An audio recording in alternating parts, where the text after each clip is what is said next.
day something of tag week, and I was sick of being in the house, so today I guess it's a little bit of a thoughts from places, in which you can hopefully hear me because it gets pretty windy down here by the water. But today we're doing the Jane Austen book tag.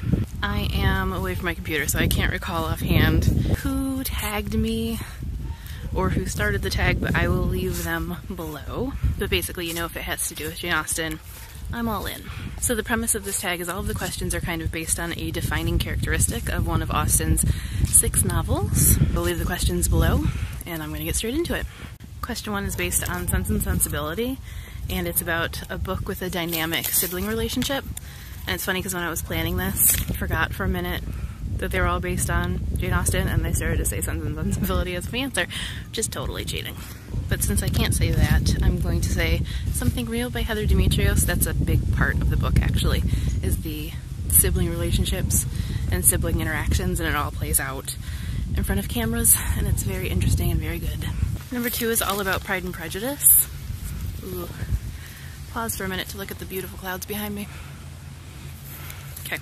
Number 2 is about Pride and Prejudice, and it's a book that didn't interest you at first, but that you found enjoyable. I'm going to take a minute to take issue with this question because, like, how does Pride and Prejudice not appeal to you? It's awesome.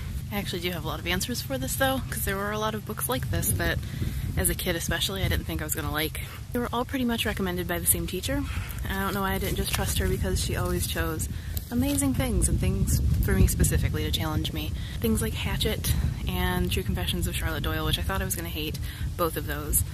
And I don't know why. I mean, Hatchet is so compelling, and same for Charlotte Doyle. I mean, it's an amazing book. The biggest one, though, would definitely be Anne of Green Gables. I kicked and fought on that book for some reason. I was just convinced I wasn't going to like it. It was the first time I can remember that I actually thought about lying and saying I read it when I didn't. Which wasn't like me. I mean, I read the cereal box. I was so into reading as a kid, like, just had to be reading something so silly that I was just refusing to. Especially when it went on to become one of my favorite books of all time, so I don't know, that was just silliness on my part. Question 3 is based on Emma, and it's a book where 2 close friends fall in love. It kind of took me a minute to think of one, which is weird because I'm sure this isn't a lot of books, but one that I love is An Old-Fashioned Girl by Louisa May Alcott. Technically they're cousins, I guess, which is a little weird now, but back then it wasn't. But yeah, I love that book, and I love the way it develops. It's just an excellent book. Question 4 is a Mansfield Park related, and it's a rags to riches story, which, I mean, I guess is a lot of stories and kind of an interesting interpretation of Mansfield Park, honestly.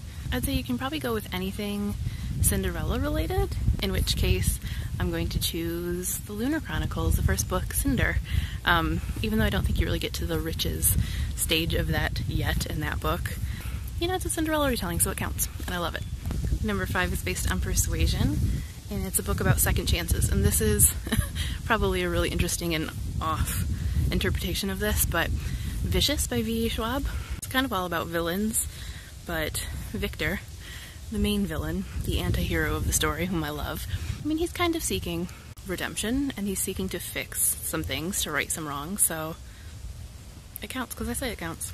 I don't know if I said that was number 4 or number 5, but it was number 5. And number 6 is the last one, and that's Northanger Abbey, of course, which everyone always lists last. I don't know why, because it's so good. But it's about a character whose imagination kind of runs wild, a little too imaginative. You could definitely go with Anne again for this. Anne of Green Gables, she is definitely an imaginative character and a bit, you know, too much. I guess she kind of represents the good aspect of that. But also on the sort of bad end, Nora from Hush Hush, I think that's her name. Yeah, her imagination gets the better of her too, and she jumps to some crazy conclusions, which eventually turn out to be true, but, you know, it's a crazy roundabout way that she gets there. And, yeah, she makes me question her sanity, so I'm gonna list her too. That was all for this one. That's the Jane Austen book tag. I'll be doing more tags all week here and on Instagram, so you can check those out. And if you would like to do this tag, I tag you. Since it's the Jane Austen tag, anyone who has a J or an A in their name, you've been tagged. But that's all for today. That's all for this random thoughts from places. Thank you guys for watching. Hopefully you could hear it, and I will see you guys again soon.